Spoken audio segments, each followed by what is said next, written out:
Welcome, everybody. I'm Charles Michener, the major domo of these media visits. This is the third season of our spring speaker series. Previous speakers have included Tina Brown and Gay Talese and Jane Kramer and on and on. And I'm glad we're in this room as opposed to one of Case's 18th century classrooms. Let me remind you of what's upcoming. This is the first one in this current series. On March 3rd, take out your cell phones and put this down. On March 3rd, Howard Schneider, who is the former editor of Newsday and the dean of School of Journalism at Stony Brook University in Long Island, will speak, and he is the inventor of perhaps the most influential course in journalism today in news literacy. More than 1,200 students take news literacy, crucial course, at Stony Brook. He will talk about that, which is absolutely fascinating. On April 7th, Paul Steiger, who's the former managing editor of the Wall Street Journal, will speak. He's the editor of ProPublica, which is the leading investigative journalism website. It's a nonprofit website, and it's a harbinger of responsible journalism to come, I hope. On April 14th, Harold Evans, the former editor of the Times of London, former editor of the Sunday Times, former president of Random House, author of a wonderful current memoir, My Paper Chase, will speak here in this room. All of this will take place here, 7 o'clock, and they're all Wednesday evenings. This morning on WCPN, on Dave Malpass's interview with Lawrence Wright, Larry, as I call him, was asked how he chooses his extraordinary array of subjects. And he said, I just follow my nose. I follow what I'm curious about and that I want to get to the bottom of. And this whole speaker series is about following your nose. It's about highly intelligent people who follow their nose. It's not a new concept, but it's an endangered concept these days, and so much is pre-programmed and and journalism has become a kind of point counterpoint between bloggers without any real accountability. Lawrence Wright has written about, it's very hard to pin him down as to what his area of expertise is, because his range of subjects include twins, how twins can teach us who we are. He wrote a brilliant book about Noriega, the former strongman of Panama. He's written a book about a satanic cult and its effect on one family. He's written a book about religious figures, including fakes, heretics, and the real thing. He's a screenwriter whose 1998 film The Siege, starring Bruce Willis and Denzel Washington, weirdly prefigured what we've done with suspected terrorists in the last 10 years. It was the story of an abducted terrorist and how that all played out. Currently, I should also add that his most recent story in The New Yorker, where he's a staff writer, was a long and by far the most insightful piece about Israel's invasion of Gaza. It appeared in the, I believe, September 2009 issue of The New Yorker. It was a letter from Gaza. All of Larry Wright's stories are from the ground up. He does not sit at home in Austin, Texas, where he lives, and cogitate. He's best known currently for his Pulitzer Prize winning book, The Looming Tower, Al-Qaeda and the Road to 9/11, which, if I had to think of one book of recent times that Joseph Conrad would have really loved, it's The Looming Tower. It puts individuals against the tide of history.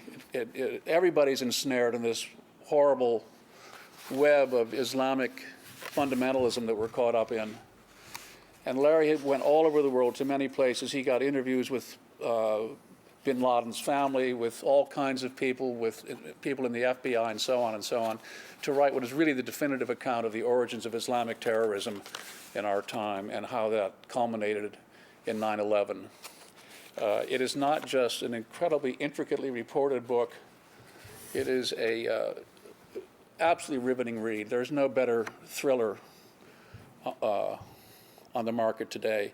And this afternoon, Larry taught a class with my students at Case, after which we watched a film, My Trip to Al-Qaeda, which is a recap of his experience in reporting this. It's an amazing film. It has footage of Zawahiri, the man behind bin Laden, that I've never seen before.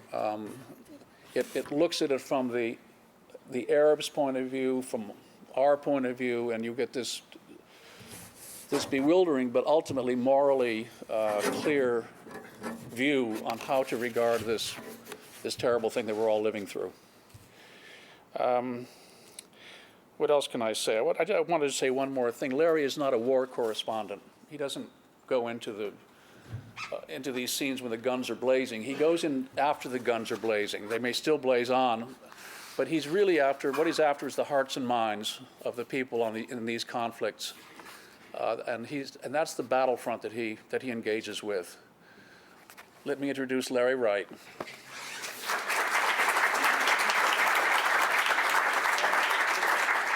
Would you help me move this table? Yeah. All right. I'm going to use this as a prop here, so we're going to move this over here. All right. Thank you so much. Thank you, Charles. Charles was my editor at the New Yorker for some years, so it's great to get back and reconnect with Charles. And also, it's my first time to Cleveland. I don't know how I've been able to go around all over the world and never get to Cleveland, but so I finally made it. And look at what you've done. You guys know this new movie with George Clooney called Up in the Air? Do you remember he comes to make a speech and he has a backpack, right? And in the movie, he never opens his backpack. The backpack represents something for him. He's saying modern life, you have to be free. You have to be sharks. We have to constantly move. Otherwise, you get eaten by people like me. And this kind of represents your life. And just imagine how heavy it would be if you put a house in it and you had to carry a mortgage. Or let's talk about a relationship. How heavy would that be? So, but you never actually get to see what's in his backpack. I'm going to show you what's in my backpack, because this is the heart of my process. And it's not empty and it's not light. Every ounce in here has earned its way into this backpack. But this is how I live my life. And it's divided into 2 side pockets and 4 compartments. Now, just to deal with the side pockets, water and food. When you go off on an article, it's like going on a hike. You have to take provisions. You don't know exactly where you might get lost. You might not get home in anywhere near the time that you thought you would. So you always take some water and food just in case the story takes a turn. And you have to be there. You have to be in the service of whatever happens in the story. Now, I should say, first of all, why a backpack? Why not a briefcase? This is kind of juvenile, right? It looks a little, I'm a student sort of thing, and I would like to grow out of that. But the truth is, you have to have your hands free to take notes, and you can't do that with a briefcase. It's awkward. I've tried again and again to try to be more distinguished, but this is what I've still come up with. All right, I'm going to open up the first compartment. Inside here, there is a zipper, and it contains the cords that modern life demands that you have in order to plug in on an airplane and plug in your computer and so on. Business cards. My business card which says Lawrence Wright, staff writer for the New Yorker. For years, I had some New Yorker cards. I was going around the world handing them out until I handed them once to a Saudi member of the intelligence. And he looked at it and he burst out in laughter. And what's going on? It's Lawrence Wright, staff writer, W-R-I-T-T-E-R. I had given those out all over the world. And a New Yorker copy chief, so I guess they're just not taking a close look at it. I collect the business cards of the people that I'm talking to. And it's invaluable for the fact checkers at the New Yorker, and they can get in touch with them, spell their names, get their titles right. I have medicines, Imodium, aspirin, lip balm, and sleeping pills.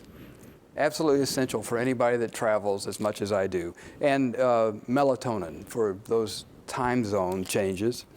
A flash drive that contains my latest work. I try to keep the computer and the flash drive in separate places, so I'll always have one of my current work somewhere close at hand.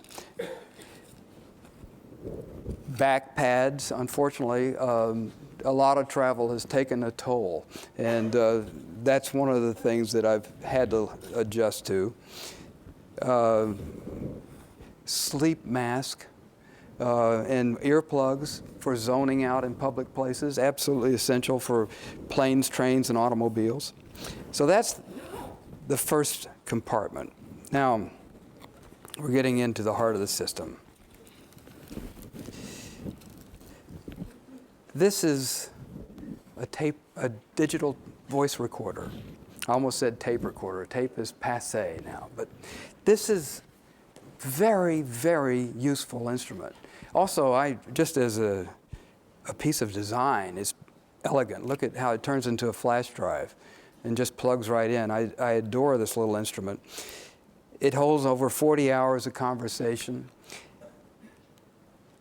The reason that you need a tape recorder, people often object to being taped. And I always say, it's just another form of note-taking, a more accurate one.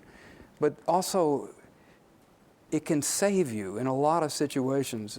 For instance, legally, if you have a tape recorder and you have a tape in between the two of you, it's a reminder that we're on the record here. And unless we make a deal to go off the record, everything you say is subject to being printed. It's also kind of a reminder sometimes when you spend a lot of time talking to someone, you can become intimate in a way, in a friendly way. And it's a reminder that we're not friends, that you're my source and I'm a reporter, and whatever is going on between us, there's an ear that is listening to it. Legally, it can be a tremendous asset. Once I wrote an article about Madeleine Murray O'Hair. The older people in this room would remember that she was a famous atheist, a very strident personality. And the reason that children don't pray in schools now is that in 1963 she was part of a suit that outlawed prayer in public schools. I interviewed her once, and I interviewed her many times, but I wrote an article about her, and I spent a lot of time talking to her. And I began to realize that she was maybe exaggerating the truth a little bit. I'll tell you more of that story later, but this saved me on a number of occasions simply because we had it on tape. And at the New Yorker, when I finish a story, the fact checkers listen to my tapes. It's kind of like the KGB or something. You know, they read my notes, they listen to my tapes, and then they call my sources. But this is an invaluable resource for any reporter who wants to get the story right. I have pens and highlighters in here, but the one thing I'm going to point out is this pen. This is a fountain pen. I know some of you young people have not seen one of these perhaps before, but if you're taking notes, sometimes I'm writing 10 hours a day, on a story. I'm writing. It takes a physical toll. And a fountain pen, this is a Waterford medium nib, workhorse of my fleet, it takes the tension out of your shoulder. And I found this is absolutely invaluable to me. And of course, along with that comes spare ink. And along with the tape recorder, batteries. Now, this is another little phone that I carry with me when I travel. It's a little Nokia. When I travel abroad, one of the first things I do is buy a local chip so that when my sources want to get in touch with me, they make a local call, not an international call to my iPhone. This particular phone kind of has, it doesn't work all over the phone, all over the world, but it does in the Middle East. And I often thought in the Middle East, there are 300 million Arabs in the world, and about as many as there are Americans. And those 300 million Arabs, if you take oil out of the Arab economies, those 26 Arab countries, they produce less for export than the country of Finland, 5 million Finns. The major product of Finland is a Nokia phone. So this little item outweighs the industrial product of the entire Arab world. It really makes an impression.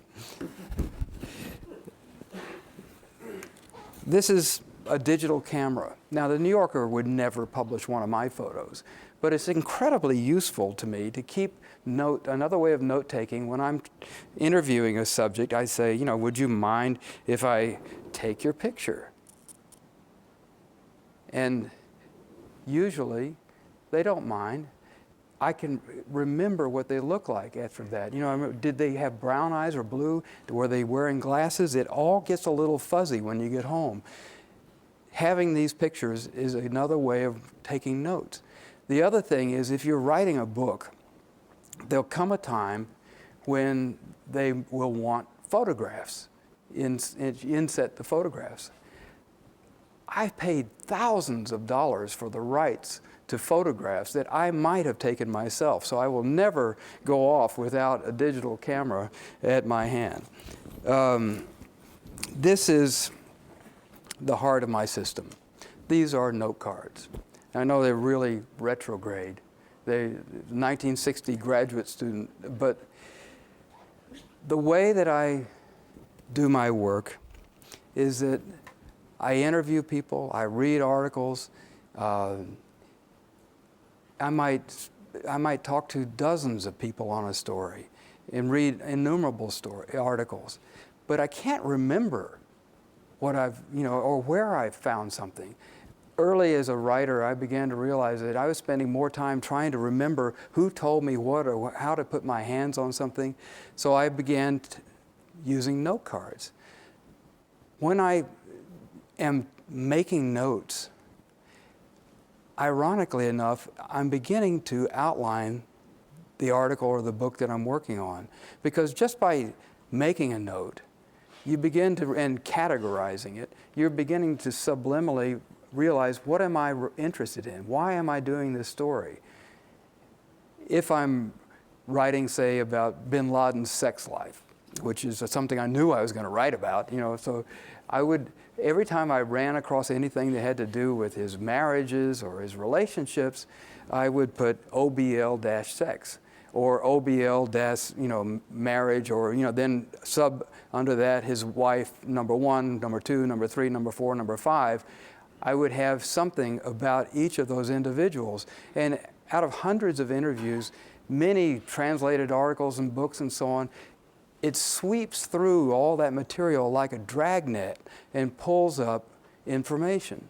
When I mentioned that I wrote about Madeleine O'Hare, I noticed that the education file under the cards was getting suspiciously thick. And I read all the interviews that she'd done over the years, 1,000, and I began to count up that she had claimed to have gone to 17 schools and 11 universities and had about as many advanced degrees. All right, so I started calling them, to see if she'd attended. And, well, she had gone to one undergraduate college and she'd gotten one law degree from South Texas. But she had claimed to be, a PhD in philosophy, theology, and nursing. She had all these things. It was the note cards that proved that she was a liar. Later, she sued me for $18 million. Thanks to this, she didn't sue me for libel because she remembered that, and she had that little law degree from South Texas State. She was a famous advocate of free speech, but she sued me for using her famousness without her permission. My lawyer said, "This is really interesting." And I said, "It's interesting? I thought it was a nuisance suit." But it was thrown out of court, fortunately.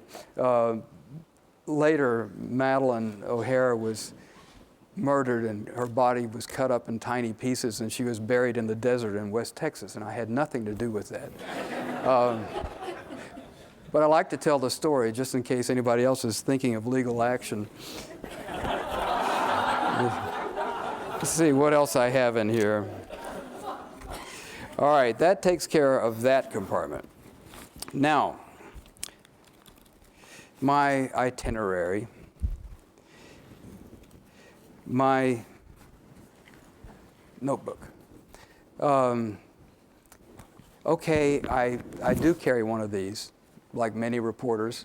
You never know when you're going to get caught needing to make a note. But this is what I really use. And when I'm interviewing, for one thing, easy to use, take a lot of notes.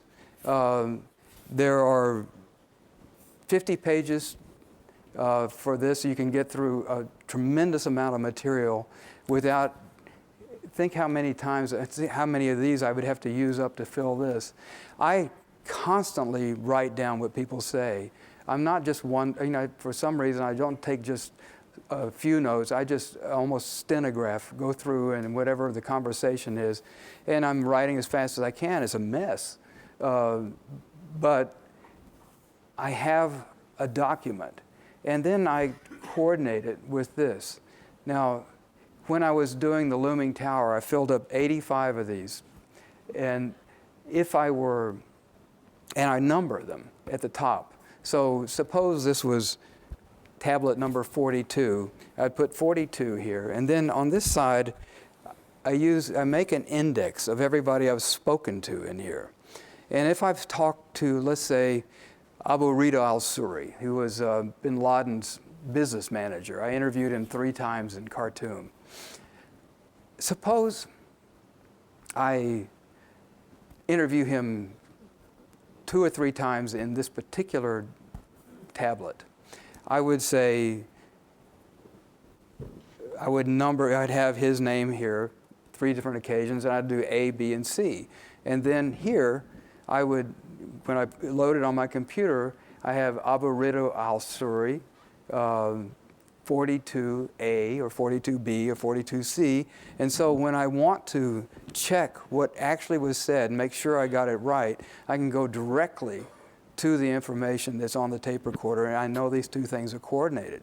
It also helps the fact checkers because they know where to look. And that's these 3 things. If you're going to take one thing away from this, this is how I do my work. Now, I also carry spare pads. You always have to have extra pads. And then I also have another pad that I use for names. Now, this is one of the pads that I use for the Looming Tower. When I started that book, if you remember, the planes were down. I was in Austin, Texas. I couldn't get to New York. I was desperate to get into the story. How do you how do you begin to tell a story about something so tragic and so massive as 9/11?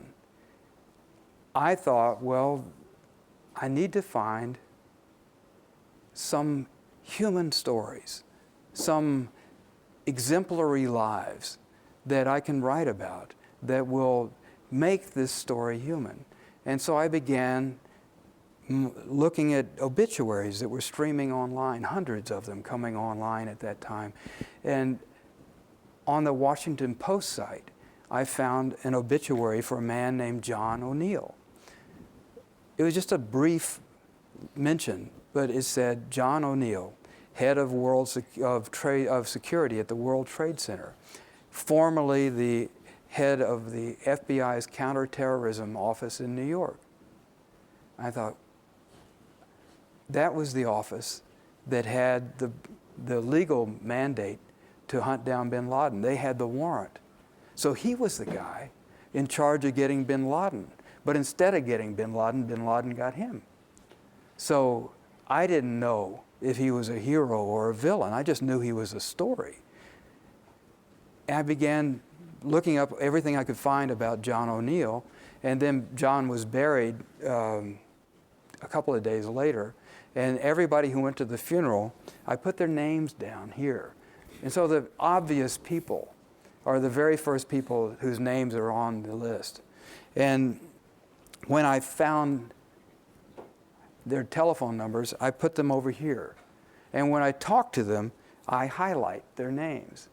And then when I go to talk to these people, I ask them, who else should I talk to? And so the obvious people give me names that are less obvious. And then I go talk to those people. And I ask them the same question. And that way, the roots go deeper and deeper into the soil. And it gets to be a fairly long list. So, at some point, it's the whole tablet is names, names, names, names. And I've got another one half full of names at home. Now, 50 pages, 29 lines each, that's 1,450 names that you can get into one of these tablets. Not every story requires so many names, but this is the way to assemble the universe of who's in the story. Who populates the universe of the story that you're writing about? When you finally get to the point where nobody gives you any new names, you finally touched the bottom. Now, there's another thing about this list of names that is useful. When I ask that question about who else should I talk to, I always kind of give them a little look at just how many names there are on there. And as an audio-visual aid, it's invaluable. For one thing, it testifies to your commitment to the story. And it also scares people in a healthy way. It makes them feel surrounded, especially intelligence agents who are trained to see more than is actually there. One of the things that I've learned to do is when I highlight it, I use different colored highlighters. And that people think that's a code. It's not anything, but it just gives people like this. It's a little extra, juju to throw in their eyes. But this is the way that I assemble the names. And when I look at the list, which I constantly refer to, I can see who I've failed to talk to, and I need to go back and try to get. In the Looming Tower, I couldn't talk to everybody, but I did talk to 600 some odd people.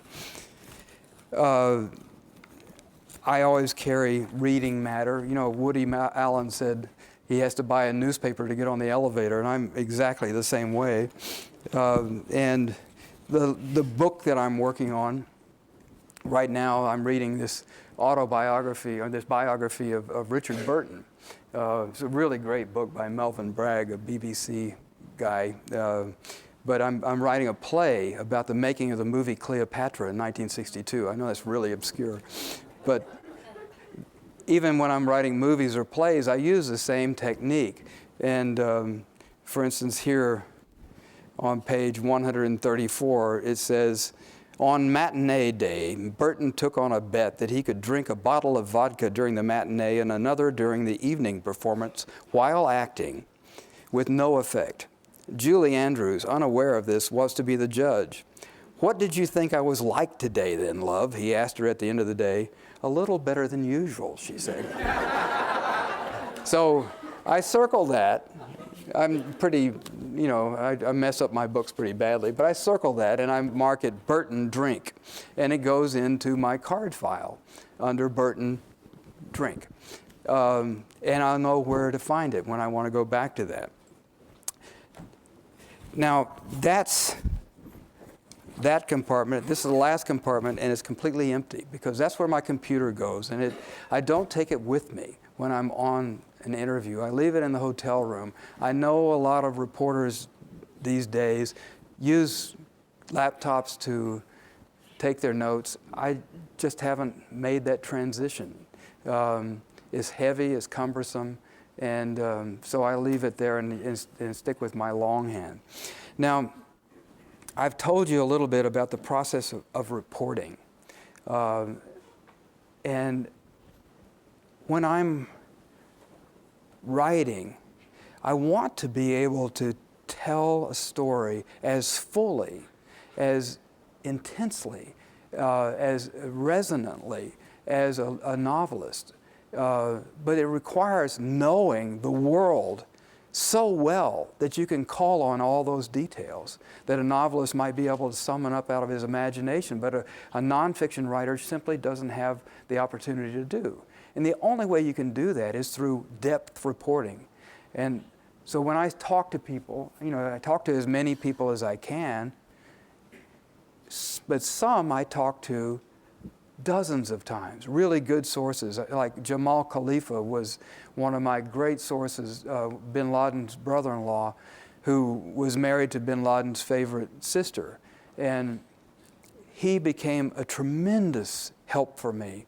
Unfortunately, he was murdered about a year ago, and may have, I don't, his widows, he had 4 wives, think that a special ops team from the US did it.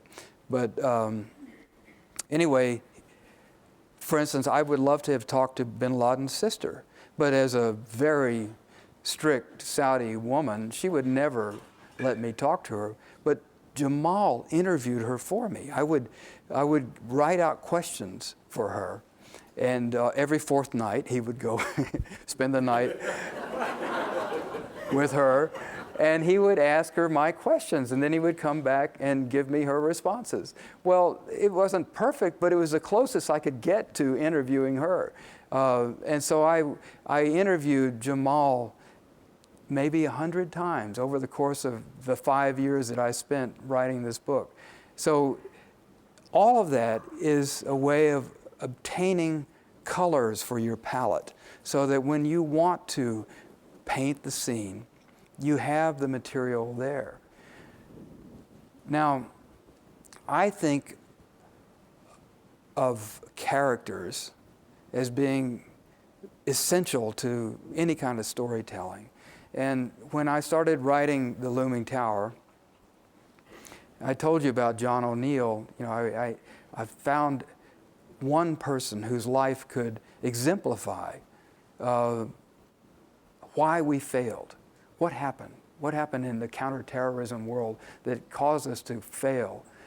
And so I wanted to look for other people whose lives were also exemplary like that, that somehow weaving their biographies together could tell one way of looking at 9/11. I think of those characters as being donkeys. I know it sounds disrespectful, but a donkey is a very serviceable beast. You can load him up with information.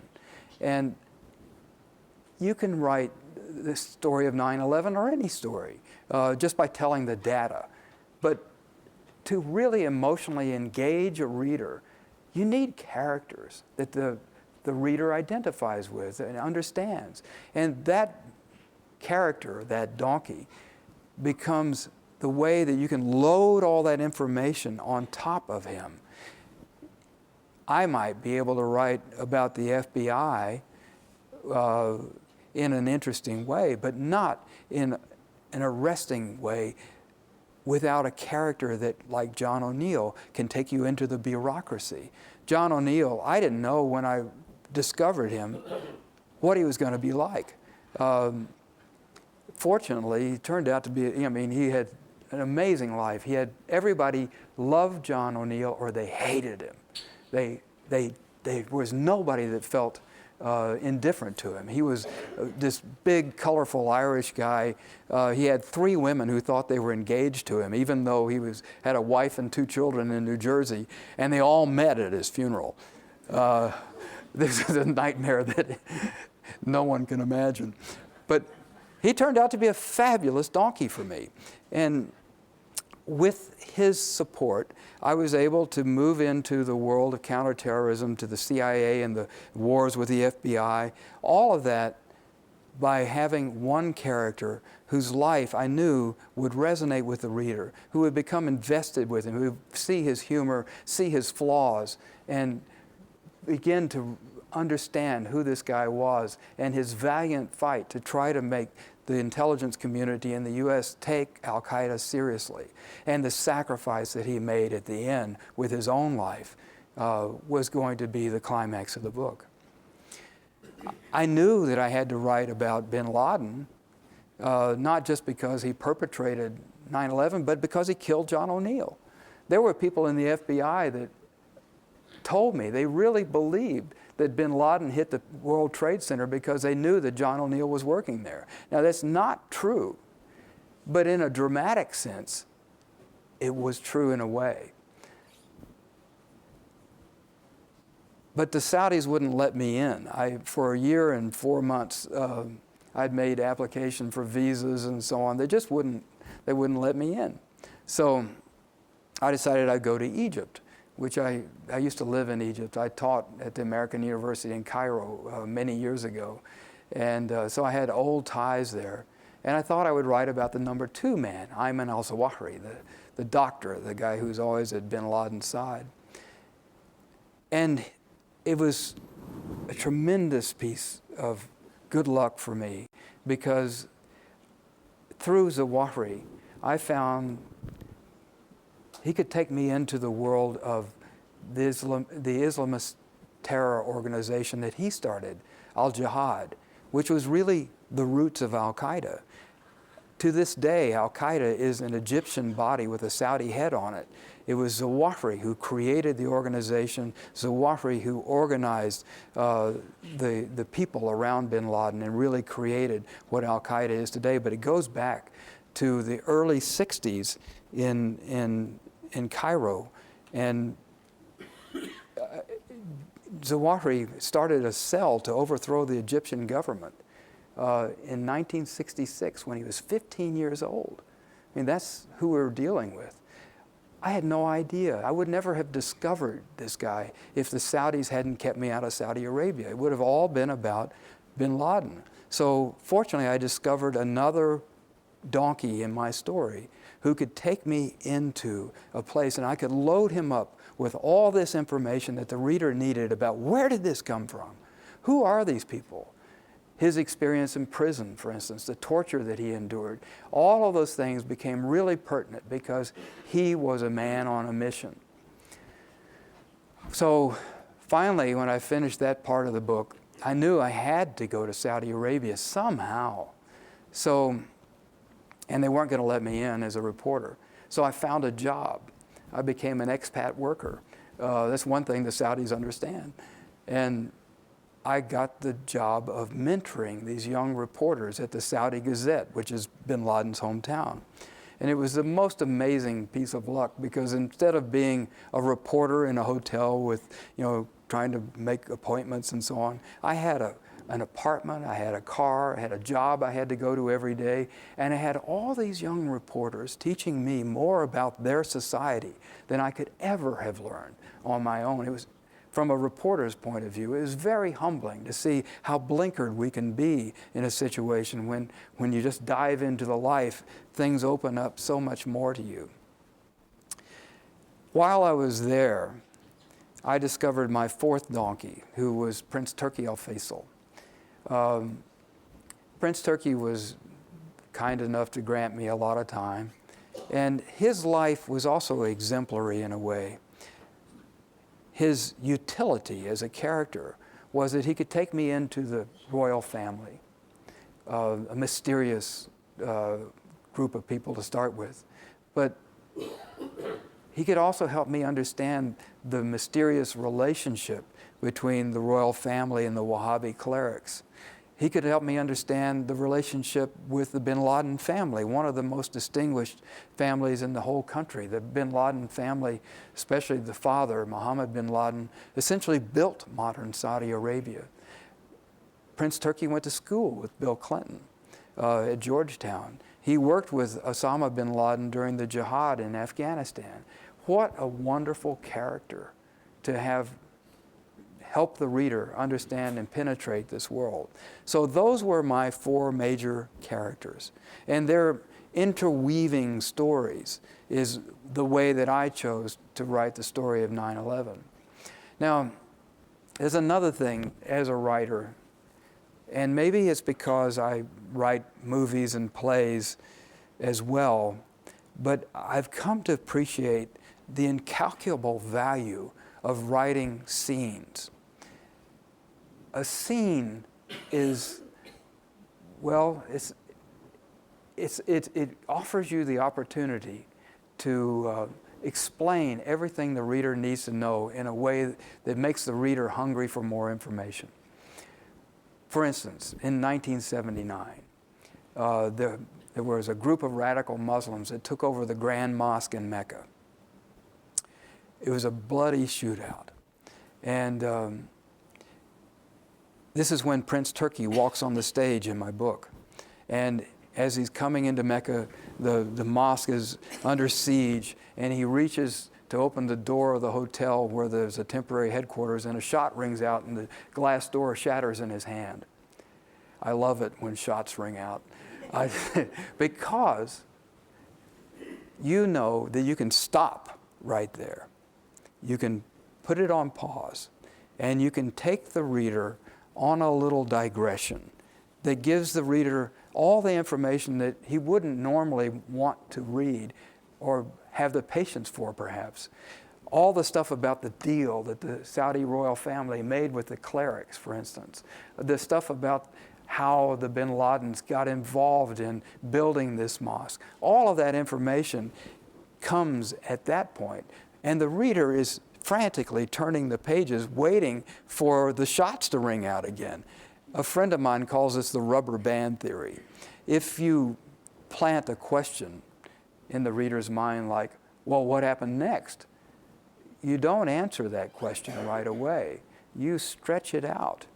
And the further you're able to stretch it, in many ways, that creates the tension that the reader, and when it finally is let go, if it's gotten so far out and you let it off, there's a tremendous feeling of release that is part of the pleasure of reading a book. Now, I've talked about research, and I've talked about donkeys and scenes. There's just one last thing I'll talk about, which is footnotes. I know this seems a little odd, but footnotes. When Hemingway was asked, how do you write a novel? His response was, take out all the crap.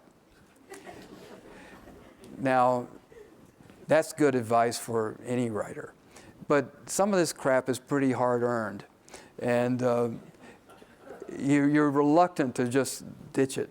But the truth is, you have to remove anything that slows down the narrative and obfuscates the points you're trying to make. And fortunately, a nonfiction writer has a closet in which he can place those little gems that were so hard to get in the first place and you're so reluctant to let go of, but may not mean that much to the reader.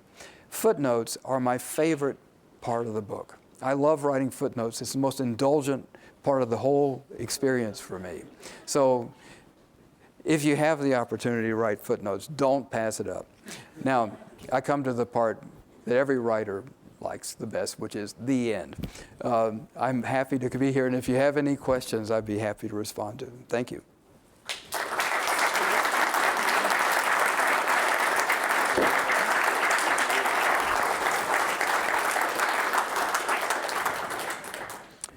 Yes, sir. I'm sorry, I just have a technical question. So Yep. the cards are just for your reading. You don't transfer what's in the notebooks to the cards.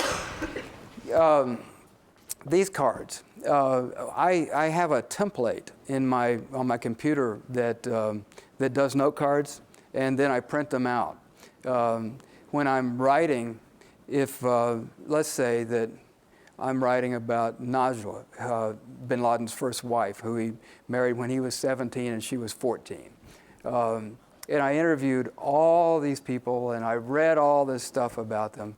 But when I finally get around to writing about her, I have these cards, and I just set it down, and it's front-end loaded in terms of the labor.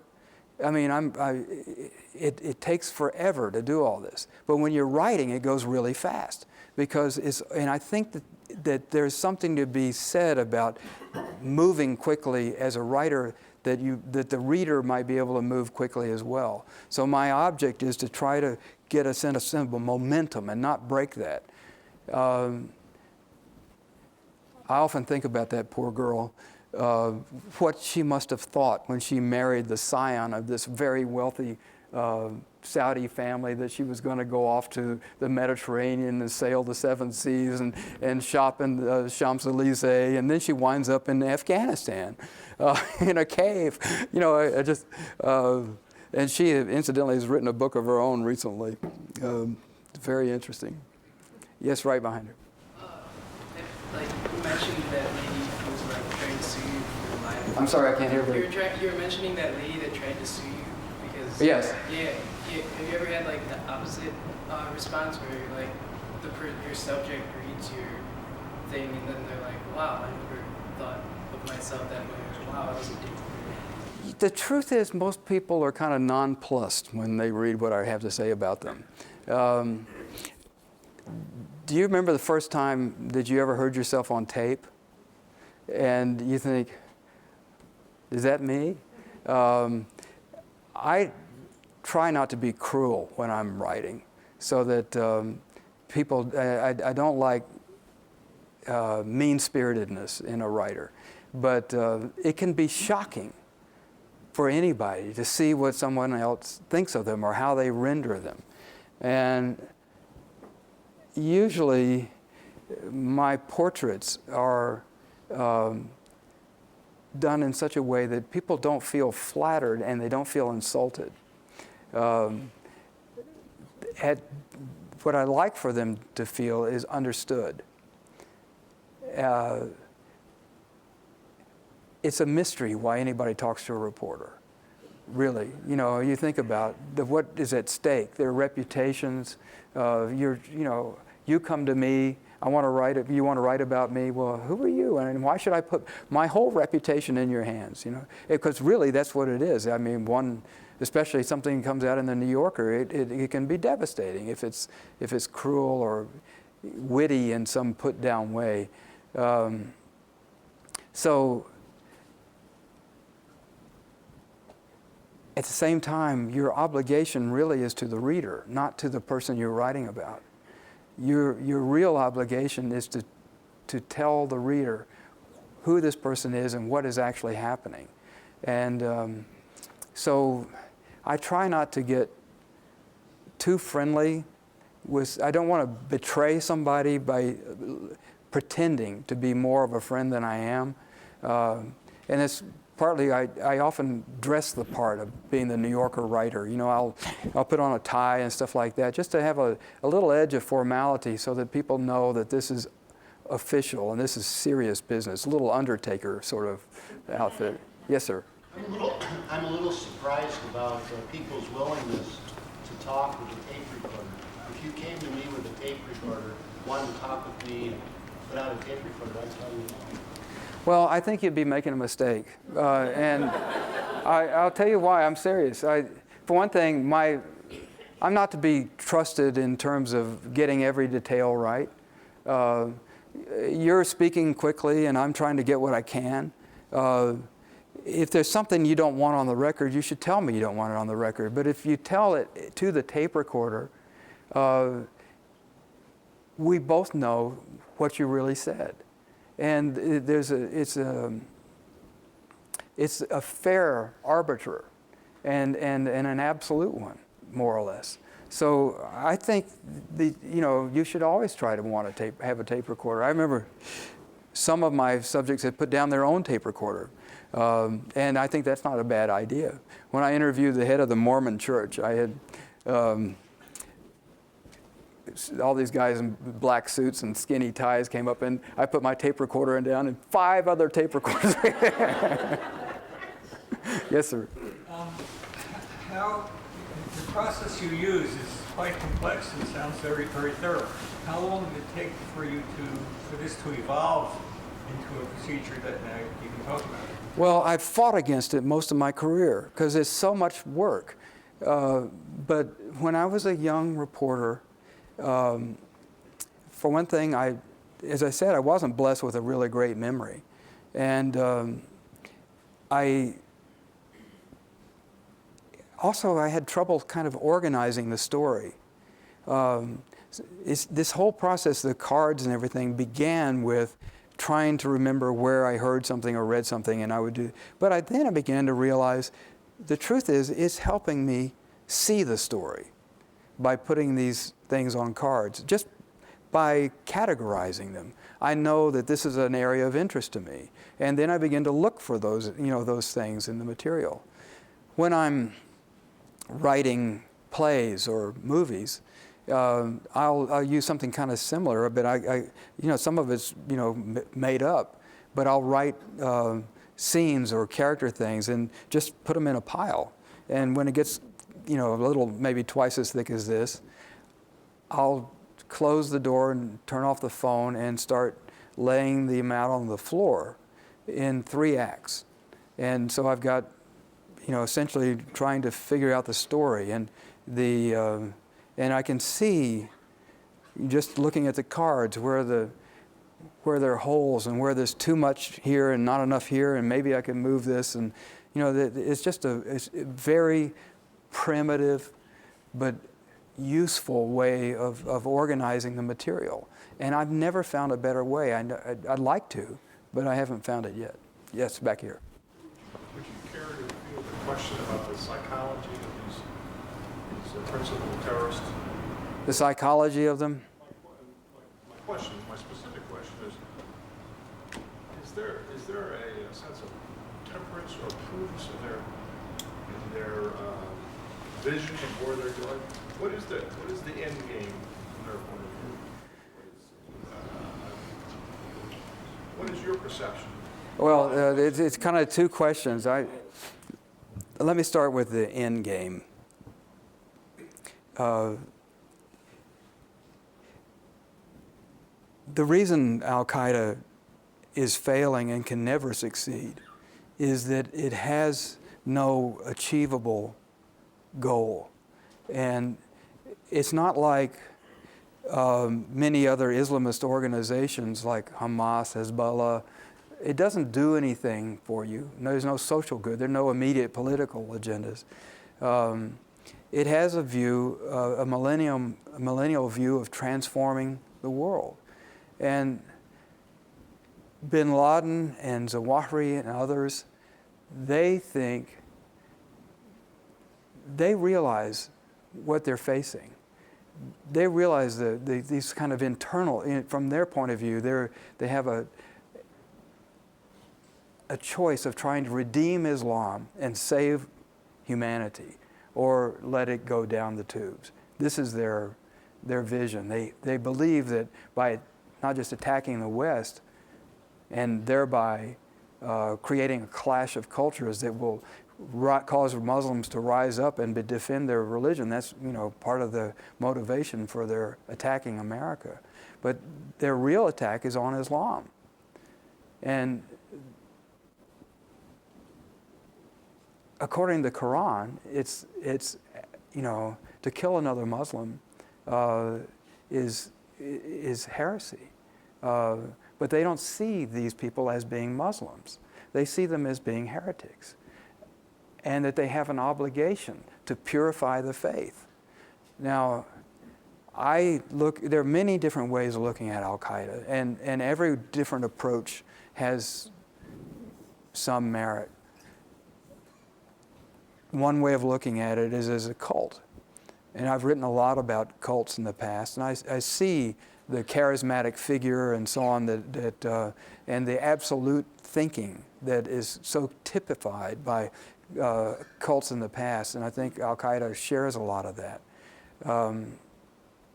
Al-Qaeda offers a sense of destiny and meaning to a lot of young Muslim men whose ordinary lives don't have much to offer them. And I think that that's part of the appeal that Al-Qaeda has. There's another thing, that this is a small part of it, but it's interesting to me. It's completely taboo in Islam to commit suicide. It's specifically stated in the Quran, do not kill yourselves. And so, how do they get away with this, I've come to think, the way that they've been able to justify it, and it was Zawahiri really who was the one who organized the thinking of Al-Qaeda around suicide bombing. And in fact, he first used suicide bombing in Cairo before Hezbollah did in Lebanon. His idea is that you're not committing suicide, you're becoming a martyr. You are going into the battle, and you're taking, he actually used imagery from Christian literature about Christian martyrs, and because Islam doesn't offer very many alternatives. And when he blew up the embassy in Islamabad, the Egyptian embassy in Islamabad, he had to specify all of this.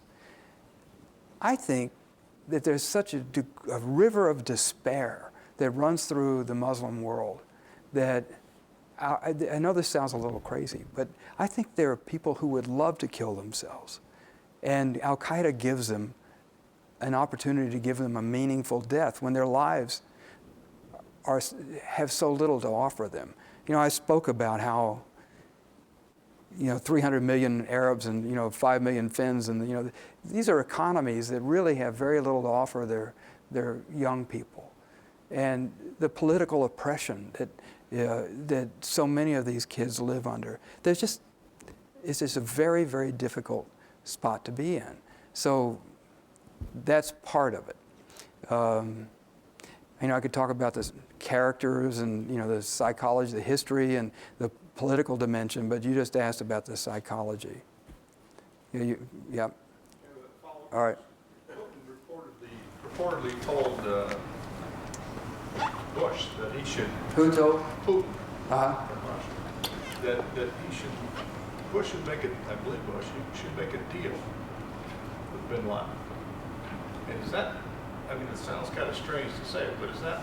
No, it's not possible. No, they don't have any. Bin Laden did have a political goal at one time. It was to get the U.S. troops out of Saudi Arabia, and it's more or less accomplished that. Right after the Gulf War, in March 2003, I think it was, Bush announced that he was going to withdraw the American forces from Saudi Arabia. It should have been done long before. But right after that, Al-Qaeda began its assault on the Western housing compounds in Saudi Arabia. So it indicated to me that there was no placating them, that this was, and even when Bin Laden, when Barack Obama has reached out to the Muslim world, Al-Qaeda has been straining to keep the tension up. Obama has been a confounding figure to Al-Qaeda. If you read their speeches, they talk, call him a house Negro and stuff like that. They're really reaching for it. But the softer image of America has been really, really difficult for them to struggle with. And in order to, the last thing they want to do is try to, and they have really nothing to negotiate. They don't have territory. They can't speak for the Muslim world. So I just don't see any grounds for any kind of relationship with them. It's going to be up to Muslims to make their own decisions about how to deal with Al-Qaeda. I think as far as our relationship with it, we try to contain it as much as possible. Larry, Yeah. I'm curious, what kind of reaction to the Looming Tower did you get in the Arab world? And did any of your sources feel betrayed by what you wrote about them? What was the general feedback, if any, that you got? I was surprised by how positive it was. And you remember when you were the editor on the Zawahiri story, when the Zawahiri piece came out in the New Yorker, I thought that's it with my contacts with the radical Islamists. They loved it. And well, I was confounded. But they just felt that they had been seen and understood. And it was not that, there's clearly I didn't approve of them, but I at least tried to understand them. And so the truth is, when that story came out, it opened up avenues that hadn't been there before. Are there any plans to publish it in Arabic? It got published in Arabic, but it was ridiculous. It was one of the most ridiculous and infuriating. There was a group in Michael, you may know, is some group in Qatar or Dubai that is a foundation called Kalimat. And their mission is to subsidize the publication of books into Arabic because damn few are. And so a publisher in Cairo had the rights, and suddenly here comes this foundation saying, we're going to subsidize the whole publication, publicity, you will cover the printing costs, you can sell the book for half of what it would, this is perfect. And then the book didn't come out. And what was going on? Well, that same group in Dubai apparently got worried about the Saudis. And so they said, not going to publish it. And a lot of pressure was brought to bear on them. And they finally did publish it, but I don't think they've ever distributed it. Let's take one more question. Right here. Yes. Do you plan a follow-up to the Looming Tower in any way? A follow-up. I have followed it up in some ways. I've continued to write about terrorism, although terrorists really are kind of boring.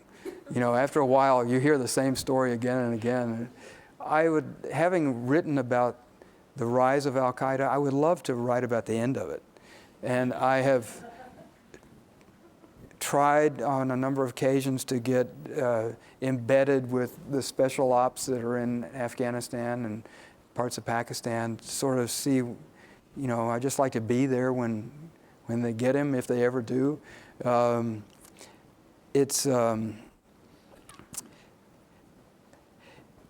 I've been looking for something, and I just haven't found it. And it's been sad for me. I'd like to. I haven't written another book since this one came out. So I've been, I'm on the lookout. And if you got any ideas, I'll be. All right. If you have an idea, you got. That was going to be my question. All right. The idea is, you indicted basically the FBI and the CIA Yeah. beyond belief. They came out worse than Al-Qaeda in this whole deal. Yeah. Is the follow-up after Congress is supposedly all these changes? You think is it an effective deterrent right now of the cooperation between the FBI and the CIA, which were battling themselves through your book totally throughout the whole thing? I spent a lot of time talking to people in the intelligence community before, while I was doing the book, and then afterwards. And I interviewed, I did a long profile in the New Yorker about the director of national intelligence. So I spent a lot of time going around looking at how the intelligence community has been reorganized. And here are my thoughts about it. First of all, we spent a lot of time and money moving the buildings around, created a whole new department of Homeland Security and another tier of bureaucracy, the Office of the Director of National Intelligence. Do those make us safer? No, they don't make us safer. What would make us safer? Well, if you go up on the 7th floor of the FBI building and headquarters in Washington, who's up there? Now, this is an organization that made its reputation fighting against the mafia and to some extent the IRA. Who's up there? Irish and Italian guys. It's no wonder that they were effective fighting against the mob and the IRA. They came from the same communities. They knew who they were fighting against. One of the heroes of my book, Ali Safan, was one of 8 Arabic-speaking agents on 9/11. Now the FBI has 9. Now, and I've talked to some of these guys, when they say they speak Arabic, they went to Middlebury for 6 weeks, and they can order breakfast, but they cannot interrogate a suspect. They don't know the culture that these people came from. They simply don't understand it. And there are good people in this organization. And I'm picking on the FBI because they're open about who they hire, but the same is true all across the intelligence community. Any Muslims are almost forbidden in the intelligence community. It's very hard for Muslims to get in. Anybody who is a first or second generation immigrant, that's almost impossible too. It's a burden that the intelligence community, for security reasons, Ali Safan probably couldn't get in the FBI now, although nobody came closer to stopping 9/11 than Ali. So I think we've made some change. I think the National Counterterrorism Center is a worthy thing. It was, by the way, built by the people at Disney Imagineering, and it looks just like something you find on the Disney lot. I've been to the Disney lot a lot, and they have the same cafeteria and the same chairs, it's one of my. I have a friend at the NCTC, and she used to be a Disney executive, and this is one of the few people I know in my life I genuinely affected. She read my John O'Neill story, and she quit the movie business and joined the FBI, and she's now working at the NCTC. And she said the only thing that's different is we don't have the ears on the chairs. But this is the organization that is supposed to connect the dots. And you saw it was the Christmas bombing, attempted bombing. It weren't dots. They weren't separate. The whole script was written out by the father. I mean, it was clear that it's not an institutional failing, it's human failing. It's the people that we have in those spots that don't seriously understand what they're dealing with. And many of them have. I give them a lot of credit on that remark. And I've been to Quantico, and I've talked to the FBI and all this. So I've spent a lot of time talking to them. But anyway, Charles is standing up now, so I suppose that means... You could meet Larry afterward, and there's more wine, and there are also books to be bought and signed. I just want to end with one little story, Larry, that you reminded me of. When we were working on his just simply unbelievable piece called The Man Behind Bin Laden, a very long, astonishing piece. We were sitting he and I were, it was about 2 in the morning. And You brought the vodka. I brought the vodka. And I raised some issue about some point. I said, are you sure this is right or not? Larry picked up the phone. He called the CIA. It was just 2 in the morning. And some guy, like he's been waiting for this call, answered. Larry has the conversation for about, I don't know. And he said, yeah, we're fine, Charles, okay. This is the kind of intimacy with his sources. I mean, the kind of direct contact and trust that he establishes with these people that enables him to write that book. I just sat there amazed by this. So anyway, thank you very much, Larry. Thank you.